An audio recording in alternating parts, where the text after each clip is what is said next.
following is a digital media production. Hey, it's your boy Ocho. Coming up on today's show, we talk to the Dirty Bird himself, Jamal Anderson. We discuss the Oscars, Cam Newton, Peyton Manning, old school versus new school. So stay with us. Playbook Incorporated presents the Ocho Dukes podcast, powered by digital media. Find your voice. We're talking sports with 85. BODCAST podcast with your boys Chad and BODCAST 85. Chad is good. It's the Ocho Cinco and Dukes podcast, powered by digital media. Chad, what's going on in Ocho's world? Man, life is beautiful on my side. Kind of shocking the way the games turned out this past weekend, but other than that, you know, everything is great. Well, you know, you kind of shocked me the other day. Hey, look, everybody got grandmas, and, you know, we got certain things that we learned. But I saw something where, how do you treat your ankles? What was that all about? This is an old school remedy. What I would do was, if I ever sprain my ankle bad enough, you know, there is nothing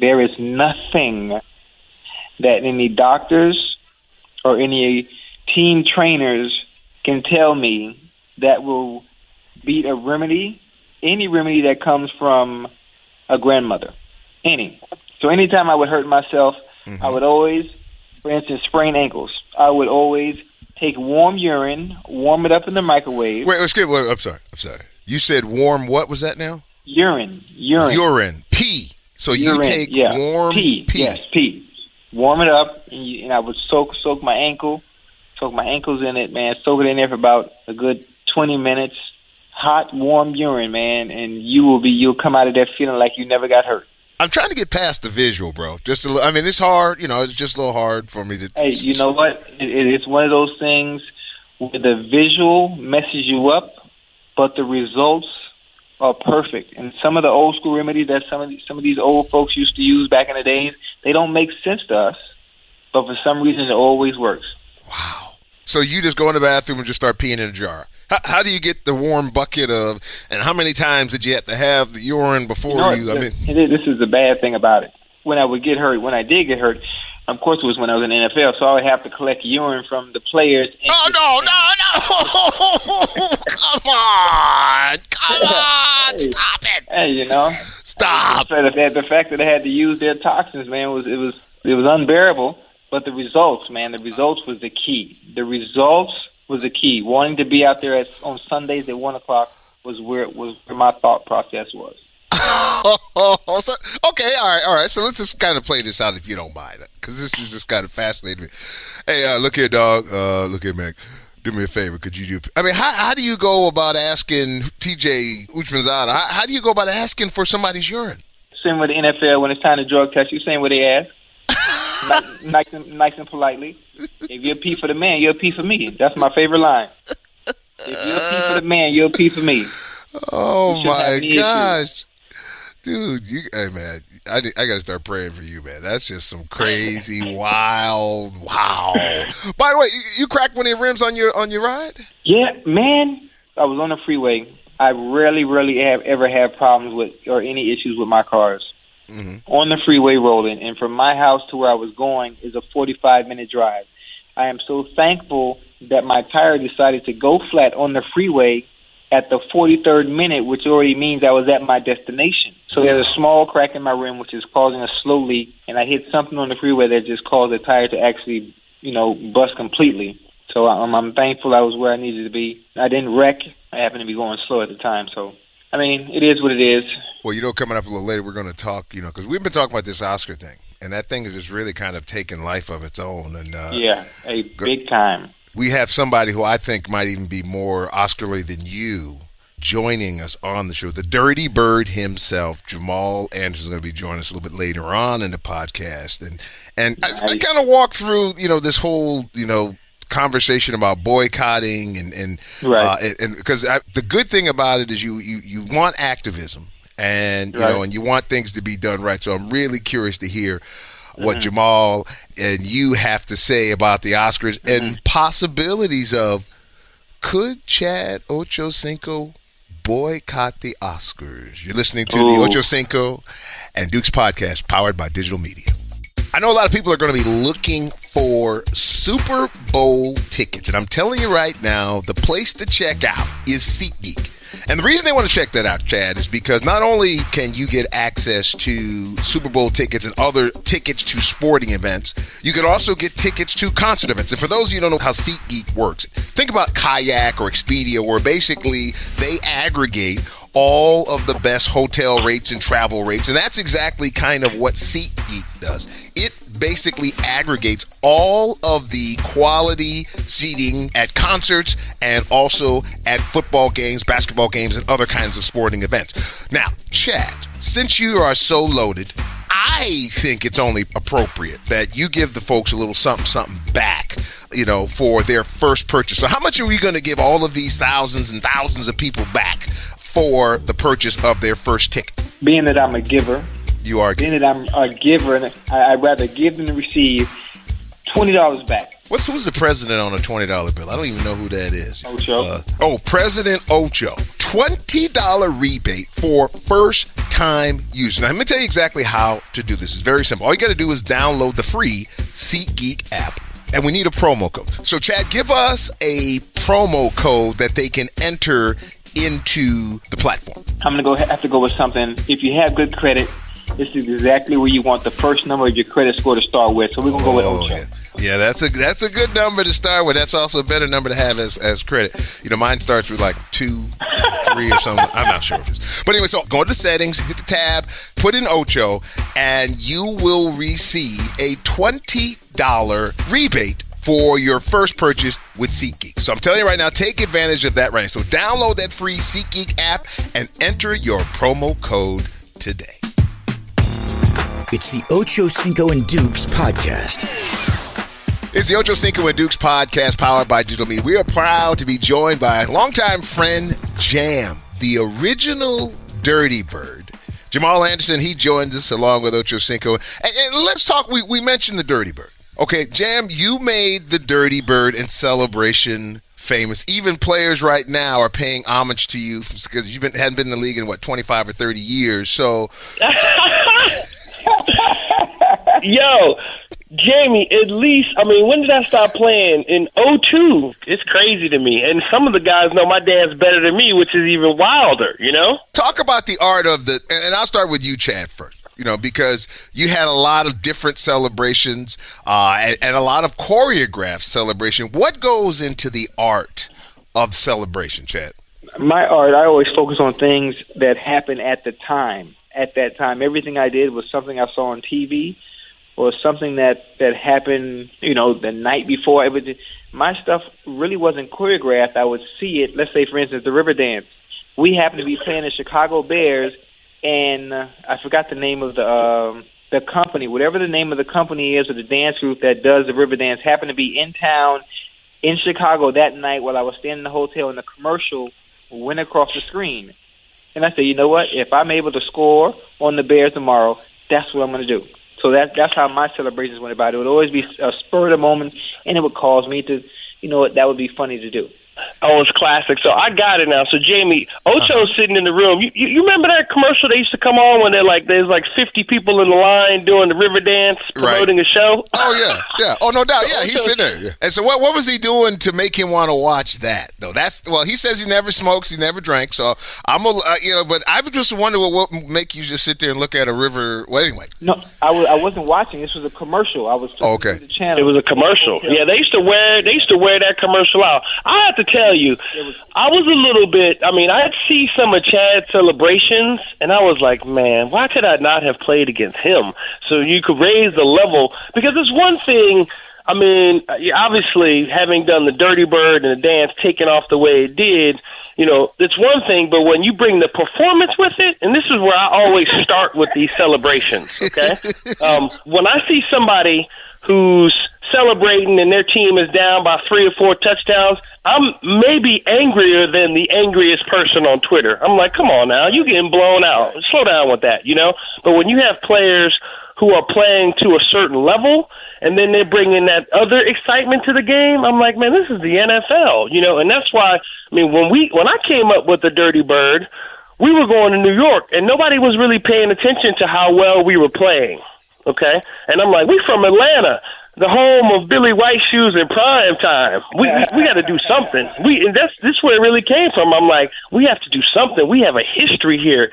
And I wanted to bring some attention to the football team, quite frankly. And I was like, how can we make people pay attention to the way we're playing football? Because we felt like we had a really, really good team. And that's where the dance came from. That's why so many of my teammates, a la what the Carolina Panthers are doing right now, had either versions of or was doing the Dirty Bird. So it wasn't just me. It was a lot of guys on the team, which made it even better because it was embraced by everybody in the city. Speaking of Carolina Panthers, Cam Newton, and I had an epiphany last night, and I don't want to get into that now, but I'll state it again, is that I believe that, number one, Cam has had the single, and process this, boys, the single greatest football season for a quarterback in NFL history this year. The single greatest. And the reason I make that statement has to do with this. And both you guys being on the offensive side, I think you might appreciate this. When you look at Tom Brady, because the only other guy to me that's in this conversation is Tom Brady. And the fact that, because he's done, Branch and Troy Brown, Amendola, so, guys like that. But even with guys like that are nondescript, say the guys like you guys who had names, and the fact that his number one receiver, because even those guys were getting 80, 90, 100 balls a season. Cam, with a 15-1 team's top receiver, wide receiver, had 40-some-odd balls, and his second top receiver had less than that. No quarterback in history has done come anywhere close to that. Well, I was going to say real quick to interject to that, and this is certainly no shade because I tweeted about him positively last night. In fact, the resurgence. His number one receiver is the tight end. Correct. The tight end, but right. I mean, his number one wide receiver is a journeyman in Ted Ginn Jr., who's now found a home. And in fact, you look at last night's game, man, what happens when everything clicks in the right city with the right player? A great player has the ability to make the other players around him better. And this is what we're seeing in Carolina. Finish your thought, Jamie, sorry. But I was going to get more to, it's funny to me, why do people dislike Cam so much? I don't get it. I see what's going on Twitter. I see, I hear the commentators or the code that kind of goes on with an analyst, around professional sports. What did that kid do? I don't. He didn't do anything except win and be himself. Anytime you don't fit the script on what they feel you should be like or what they feel you should play like, or where maybe once you're at this point, this is how you should act, or this is how they would act if they were in the position that he was in, then there becomes a certain dislike for you, period. Especially when you talk about a guy that is a good guy, in a position, does everything the right way on and off the field. I mean, what reason is there not to like him except for that reason? Because he's winning. Jamie and Chad, let me say this. I've played the game since I started when I was 7 years old. I played up until I was, 30 or whatever. Tell me another player that you've seen run out on the football field with not just the name of all his teammates on his cleats. I'll wait. Was that not classic, though? Well, I'll wait. The fact that people talk about him in such a way is amazing to me because what he constantly does is bring everybody else into it. Listen now, Chad, I'm sure you went through this. Jamie, you started for many years in the league. They bring kids to the sideline and stuff. I did my thing as much as I possibly could, but I'm not even going to front. I wasn't even as good as – and I thought people were like, oh, you're fantastic with this, that, and the other. It was an honor to me. It was an honor to me because of the way I was raised.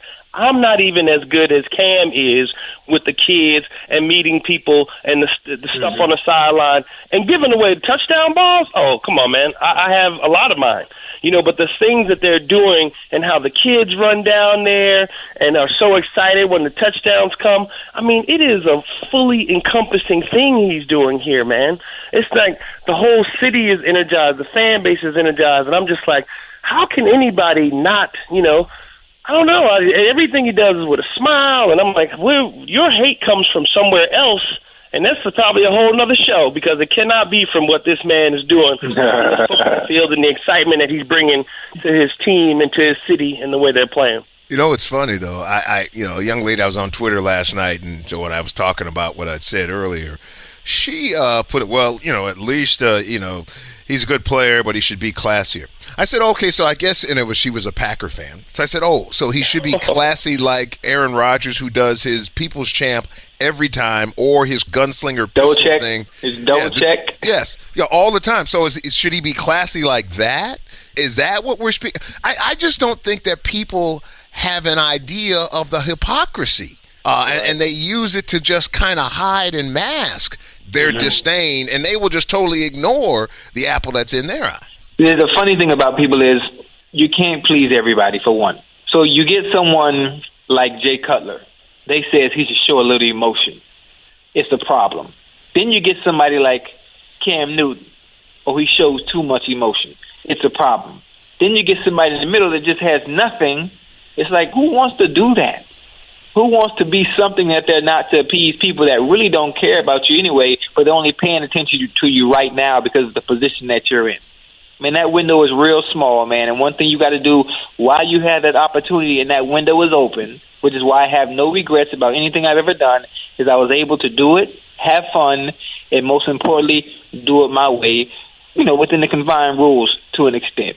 And remember, Jamie, what I said to you and Chad moments ago. We're talking about a guy who's from what city? Atlanta. What did he see growing up? Shoes, clips of Prime, and inundated with the Dirty Bird. It comes naturally. And just like when Mike Tolbert scored a couple years ago on the Falcons, I'm like, oh, my God, Mike Tolbert. He's from Atlanta. Mike Tolbert busted out that people are like, how do you feel about that? I'm like, it's a little weird because obviously, the Falcons only the team I ever played for, but man, it's also like these guys are doing a dance and I'm like, wow, they know it as well as me, or these guys are from Atlanta. They're from the city, and football and entertainment. That's why you have this frustration with Falcon fans now. I get tweeted and people see me everywhere. It's like, why can't they bring back this and the level? You're watching what the people want to see on TV. These guys put up 100 last night, having a blast and smiling and hugging and not over-celebrating, but it was the environment itself.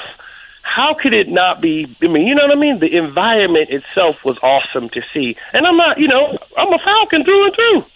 People are like, you like him? I'm like, are you kidding me? How can you not? I love the way they play football. I love how physical that football team is. I love how they're all together, and the way that defense plays. You could tell there's a real bond up there. And we all played this game a long time. When you have something like that, it's special to see. You mentioned earlier about people watching on TV. How about watching at the movies? I'm going to shift gears here. Let's talk about the Oscars, because Chad has said he was going to the Oscars. And Jan, I know you are not a thespian, but you are one who is loves film and the entertainment industry. And let me start with you on, there's talk now about, talking about a boycott of the Oscars because of the lack of diversity. What are your thoughts on what's going on with the Oscars? Well, actually, Jamie, I was a thespian proudly. Okay. When you star in Oliver Twist and HMS Pinafore, you're doing pretty good growing up. You know what's crazy? It's almost unbelievable that this is where we are, particularly with Hollywood.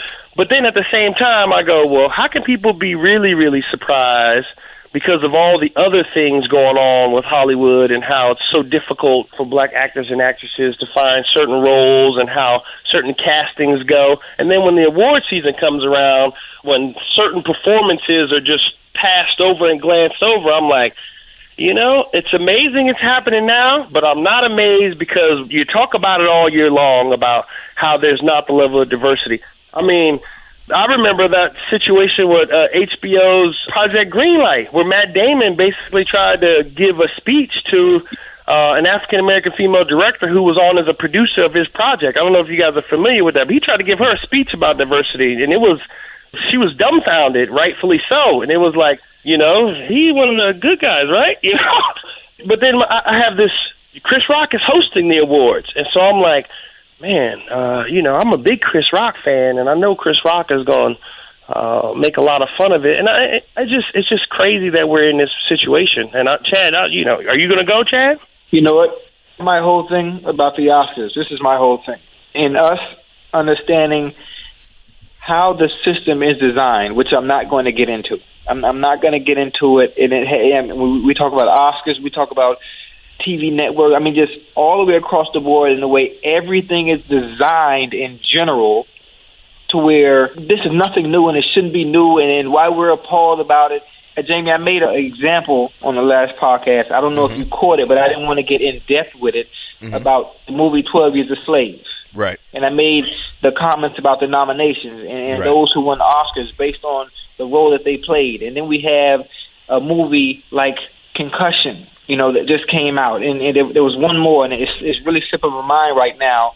And understanding the roles that we're being rewarded for to win an Oscar. Stay woke with me now. Stay woke. Oh, yeah. Stay woke with me now. They're awarding us for certain types of roles, but the things that shade us in a positive light, we're not even nominated. So basically, invited. You're saying the only environment. No. I'm not saying anything. I'm not. I just want you to stay with me. No, I just want you to stay with me. I'm just saying, so I could clarify my thinking, because as I think about what you're saying, if it's a Tarzan movie, then there's a likely good chance that maybe in the Tarzan movie, or the Denzel Washington role of all the great roles that he's had, and he got one for Glory also, that he's more inclined to get something based on something it's more indigenous to his culture and where he grew up. Okay. I was interrupting you. I was just thinking out loud. You were saying, I'm sorry. You're on the right page. Okay. But understand the roles that we are rewarded for. Okay? And I'm going to leave it at that. Now, again, my whole thing with the Oscars is it doesn't surprise me because it's been going on not just at the Oscars, TV, football. I mean, just the way the system is designed in general, But my thing was I have a huge respect for Leonardo DiCaprio in his work and his craft and the way he acts and the way he gets lost in every single character he plays. He's extremely rangy. I believe one of the greatest actors of all time, along with Daniel Day-Lewis and Johnny Depp. And I just want to make sure he gets his due diligence this Oscars and gets one. If he doesn't, I think I should storm the stage. And I really meant that. And really interrupt the same way Kanye did with Taylor Swift. And if you run up on stage now, you are significantly, even in your wide receiver stature, you are significantly bigger than those guys. That's going to be hilarious and crazy. And oh my goodness. Jam, let me ask you this, because it's funny you brought it. Because matter of fact, the thing I hated about that, and I may not have I don't think I've watched or tuned in since. And this goes back to something that was alluded to earlier by somebody who else was on the podcast that wasn't named Jam. I can't remember the other guy's name. But when the movie, and I'm trying to think of Hustle and Flow, maybe it was the song, It Was Hard Out There for a Pimp. Yeah. When that song won Song of the Year, I almost had a fit. And I said to myself, and now listening to who the other guy was on the show, not named Jam, was just saying, it brought back memory of why in the world would that song be the song of the year? It's hard out there for a pimp, and what? It was a head scratcher.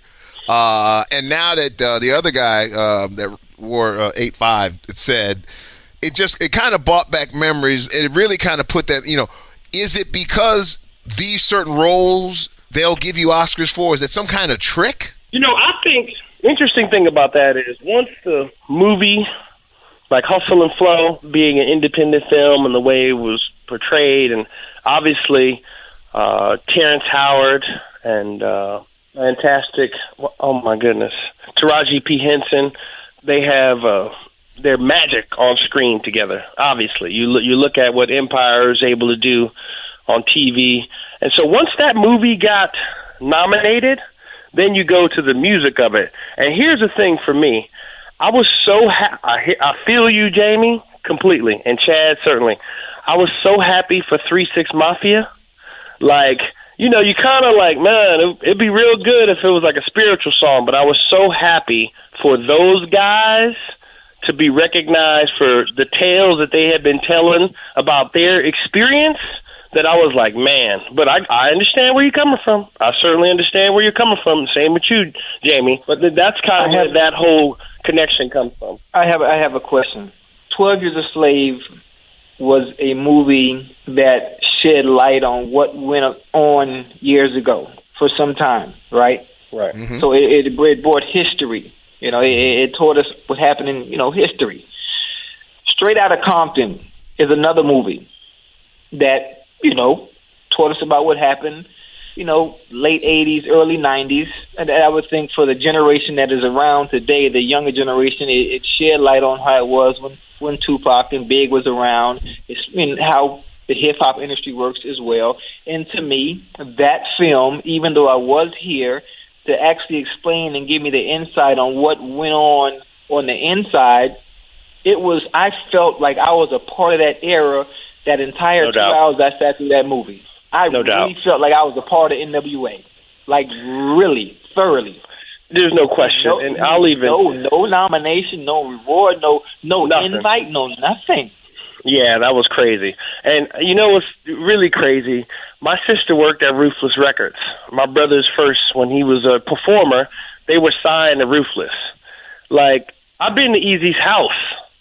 Like, those things and some of those scenes and everything. I mean, we moved to L.A. when I was 9 because all of my dad's clients, and my sister ended up getting a job at Ruthless, and that's where Will.i.am and the Black Eyed Peas first signed. And my brother was on another group called Blood of Abraham. And I'm in the studio with Eazy when I'm in high school because my brother is performing in his band, and I was, a lot of the things that are happening. And when he got sick, it was too real. It was crazy. And I even posted a picture. My sister used to do Ruthless Radio, and she had a photo, and I posted it one time for Throwback Thursday. Like, we were there, you know? And so, in the scenes and the things that happened, and it's amazing that movie, I agree, it's amazing that movie, because it didn't apologize for those things, you know, and the performances that happened, especially with Cube. You look at the Cube's son, Dre's son, the guy who portrayed Eazy. I mean, there were some great performances in there. Yeah, I agree, man. It was sad. That's the movie that you were thinking about then, Chad, right? Yeah, I couldn't get it off my head. But I'm just, I'm not even going to get into it, but you see where I'm going with it. Yes. Well, but the thing about it, though, and I agree with both of you, because I was actually playing during that time. And it was just, like I look at, for me, if you are, worthy of, an Oscar consideration, generally some of the criteria should be the role that you play was so lifelike you couldn't tell that you were watching a movie. And the O'Shea Jackson kid, that kid played his role. He played his dad, and we all know his dad. And I saw Cube at the airport in L.A. about 3 or 4 weeks ago, and I told him, I said, you don't understand. I said, number one, you should be proud of your son for the role that he played and what he did, but you don't understand. I thought it was you, and it was creeping me out in the movie because I kept thinking it was actually Cube 30 years earlier. And that's how good that kid did in the mannerisms, all the different stuff.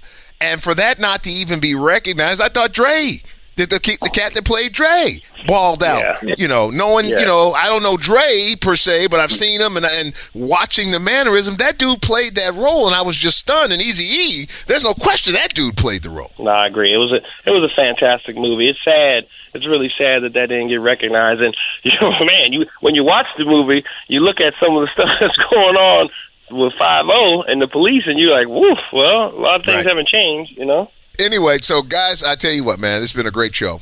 And Jam, we certainly appreciate you joining us and being a part of the Ocho Cinco and Dukes podcast. And best of luck to you, our friend. Hey, man, I wish you guys all the best. And I think I'm looking forward to the rest of your shows.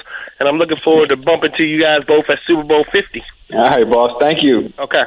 You were understanding what I meant, right? I did. Yeah, that's what I don't want to get into it. But, I mean, the system itself, man, across the board, it ain't designed for us to win. And then the people, you can't boycott the Oscars. Ain't none of us in position to be able to pull that off. The people hiring us are the one.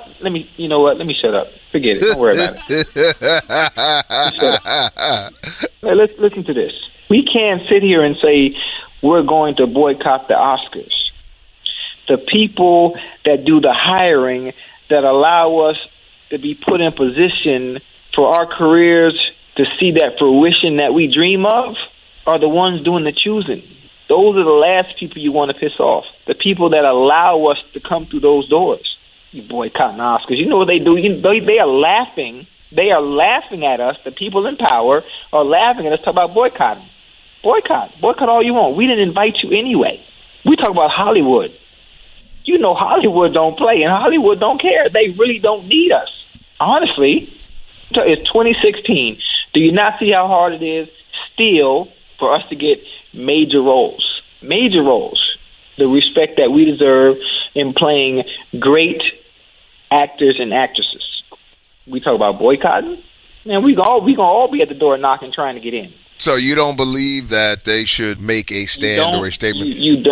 You don't piss off the man. You don't piss off the man. I'm going to just leave it at that. You don't piss off the man. You're not going to win that battle. So let me ask you this question. How many of us are in position to be able to make those calls? Well, we have Tyler Perry. We have Will Packer. I'm trying to think who else. I mean, that's only two out of maybe the Singleton brothers or something like that who's working on a project. Singleton. Spike Lee, possibly. Oprah, and they certainly affected, whether it be television and film, they have an impact in both those areas. But, I mean, and the question, some of those power hitters you just named, did you hear them utter a sound? Did you hear Oprah say she was boycotting? Did you hear Tyler Perry say anything about boycotting? And what about, what's his name is still going to be the host? Chris Rock is still going to be the host. Who is cutting Chris Rock check? You don't play with your money like that. But let me ask you this. You say you don't, but should you? Is my point. In other words, at some point in time, and I don't know the answer to this. I'm just asking it rhetorically. It's not designed for us to win. But neither was the presidency of the United States. Wasn't designed for a man of color to win either. However, because of, and I don't want to go back into the sacrifices and this, that, and the other, but because things have progressed. And see, and that's what I look to on the Oscar tip is you would have hoped that things by now would have progressed to where, and I never even thought about, maybe it was in the back of my mind, the observation that you had about the types of roles, because it was Denzel winning it for Glory. What was he playing in the movie Glory? He was a slave soldier, whatever. And then, you go back to the role that he won in Training Day and the role that he played there. And Denzel, to me, kills every role that he plays in. But they singled out, for whatever reason, those two stereotypical roles. And then adding that song, "It's Hard Out There for a Pimp" on, and I like the beat and all, but it was like, it was like somebody's trying to send some kind of effed up message, and this is how I looked at it, making that song the Oscar song of the year. I could be wrong, but I don't know. That's just my opinion from my visual observation and dissecting everything over the years and understanding, and you can't fight City Hall. That man. Hey, a small example, very small example. My beautiful queen, Miss Monique. I don't remember the situation in detail, but she somewhat went against the man and tried to fight the man. Has my love been in a movie since? She has done some little thing, but you are right. She has been definitely damaged. It might have been Oprah. Didn't she have a problem with Oprah? I don't remember. I believe that may have been the case. I can't remember in detail, but I remember she said, "I have been blackballed by Hollywood. I have been blackballed by Hollywood." Right. That is one thing you don't want to do. You don't want to mess up. That's why I said what I said. And those of you who are listening, you can look it up yourself and see what situation I have with Monique from the Parkers, Miss Parker, and understand where I'm going. You don't want to do it. She killed Precious too. Did she win an Oscar for Precious? Yeah, she won an Oscar for something. If I'm not mistaken, I believe it was Precious. Yes. I might be wrong. I think you're right. Right. How'd you go from an Oscar to not working at all? But I would say this though, and here's another one of those role things because it's so funny. Halle Berry, she gets the nomination. I don't even know if she won it or not for the role that she played in with Billy Bob movie, Monsters Ball. Yeah.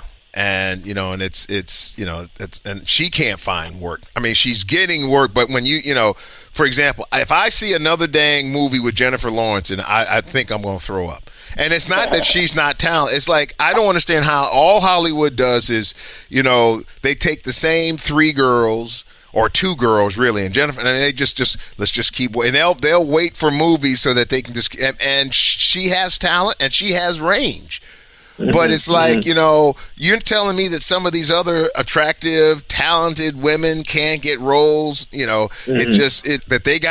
got to be in every movie that comes out. I think I don't, man, I'm not even gonna get into that. I don't understand the politics of Hollywood, but I'm sure it's there, as it's there in every other occupation that's out there in the world. It is what it is. I just, man, look, I love everybody. That's it. And I'm making my assessment based on what I've seen over the years. I don't have a problem with anybody. That's just my 2 cents. And I'm going to save the rest of my cents because I got bills coming up. The Ocho Cinco and Dukes podcast, time for the NFL Bounce Chad. By the way, and we're going to get to Cam Newton a little bit later on and have some conversation about that. But did you see the old man, Peyton Manning, out-duel your boy Tom Brady? And remember how you and Dion, you guys laughed at me? You made me feel small, and I never felt small in my life, and you chastised me, and it was like, how dare you think that old man Peyton could possibly beat Tom Brady? What say you now, my friend? You know what? That was a good game. And if to me, if Tom was given the time that was necessary to be able to drop back, read the defense, step into some of those throws, make some of those throws, I think the game would have been different because it was still close with a chance coming at the end. The offensive line, I don't think they played a good game. And they picked the wrong game for them not to have, a stellar performance as a unit. And I think that was a difference in the game itself with the Patriots having to come back so late in the game. I think there was any more time in the clock. I think they could have pulled it off. I mean, besides the fact that they weren't able to convert that 2-point conversion to tie the game up. I don't think they should have been in a situation anyway. Peyton played extremely well. The numbers weren't eye-opening, right, but they were efficient enough for them to get the W.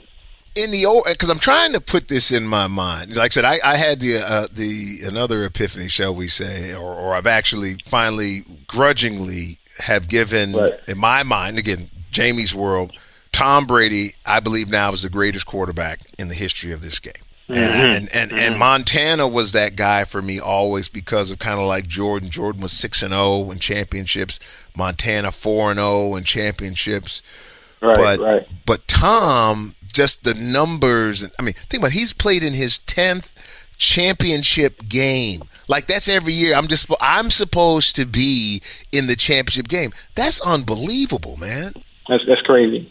Every year. I mean, as a Patriots fan, to know as a Patriots fan, regardless of what happens when you go into the season, you know you'll be in the postseason. You know you're probably going to be in the AFC Championship game. That is a great feeling to have as a fan, waking up every single year as long as Belichick and 12 are there. Crazy.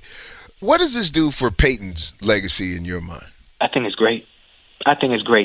And what he's doing right now, the position that he's being put in or the position that he's put himself in, and it's crazy, all the negatives, the foot injury, then the allegations, with the HGH, right, and everything being flipped right around in his favor to write the perfect storybook ending is at the tip.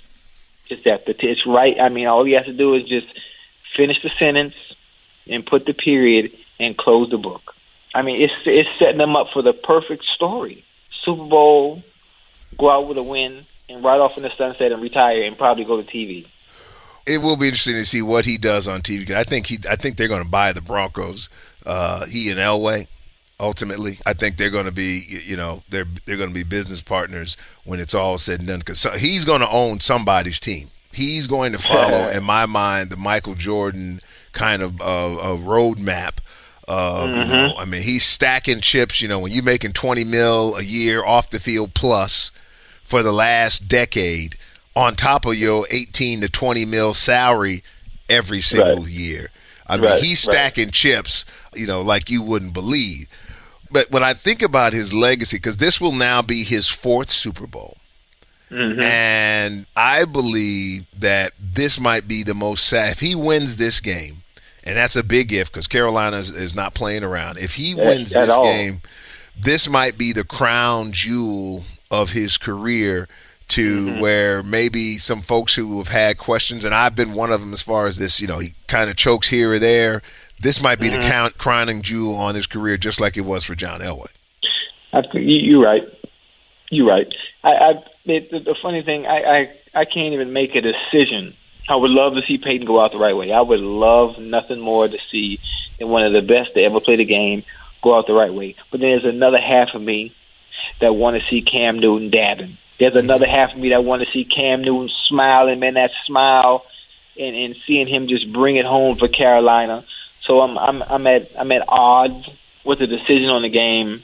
It's a tough one for me. I would love to see Cam win, man. It's been a long time for Panther Nation. So I don't know. We'll see what happens. Well, it's funny you say that, too, because I literally feel kind of the same way you do. I would love for Peyton to get one more ring. This would kind of put a little balm on that. He's got an illustrious career. There's no question about it. But the whispers are still there. And, like anything else, and you've been in a lot, when the whispers are there, the whispers are just there. But if he got this 2nd Super Bowl, I think the whispers would have to go away. I just think they would have a choice. Yeah, with the numbers that he's put up, it would have to go away. But on the other side of that, and let's talk a little bit about that Carolina game. A part of me wants Cam to win it all because it bothers me. Because, in some cases, I believe it's just straight out racism that people don't like Cam. But in other instances, I just believe that, people are so tied into because he doesn't do things the way I want him to do it, therefore I don't like him. Exactly. That troubles me. Crazy as it sounds, it troubles me almost as much, if not more, than the folks that are racist that don't like him per se. But his performance and his team's performance, like I said, I've made this statement. I think this is the greatest single season a quarterback has ever had because, and I tell people, do the research. Follow the numbers. As great as Tom Brady was, and as average per se as the Troy Browns and the Amendolas and those type guys were, they were still at least catching 80 balls plus. Right. I don't know how he's doing it. I have no idea. When you talk about one player making everyone else around him better, that is the prime example of just that. Getting the most out of every single individual, all of them. Absolutely. And now you've got a Super Bowl set where, the beauty of the NFL, and people say what they want to say, the NFL to me is just like the best soap opera that you could have because there's always going to be an incredible story. So now what we've got is this the changing of the guard? Another example of the changing of the guard. 2 years ago, Russell Wilson, he does his thing, and he beats the old man in Peyton Manning. Then the old man speaks up, as in not Peyton Manning. Tom Brady comes in and said, no, player, slow down, slow your roll. Us OGs, we still got a little something to say about it. And now you have, once again, new school versus an OG chat. It's going to be a good one. But who's going to come out on top? Who's going to come out? Is it going to be the old school guys, or is it going to be the young generation? And when I literally say young generation, it's really the young generation that they're playing against, if you really think about it, almost across the board. Almost. You have your veterans sprinkled in throughout there, on the Carolina team, but it is really the young guns versus the old guns. And to me, I think the advantage goes to the Broncos, the way they match up defensively against Carolina's offense. There's a lot of talent sprawled across that defensive line and in the secondary, and they cause problems for the receivers in New England the entire game. Well, slow your roll, Chad. This is not our Super Bowl preview, which we'll do next week. That's going to do it for another fantastic edition of the Ocho Dukes podcast. Catch us on iTunes, Stitcher, or TuneIn Radio. Time now for Chad's Spice of Life. This is going to be redundant, and you're going to probably get sick of hearing it, but it's that word love. And one thing about me is I found a way where I've been at peace for so long and just finding a way to love any and everything and not allowing anybody to affect that love and not worried about reciprocation from other people. I'm talking about loving people you don't even know. Just try it and watch the smile you put on people's faces that you don't even know in passing. Now, at any point you tell somebody you love them and they say you don't know me, kindly remind them, if you have to know them to love them, then it's not genuine. Because if the reasons you fall in love with somebody, if those reasons happen to change at any point, you'd probably fall out of love. And that's my spice of life for today. This has been a digital media production. Find your voice.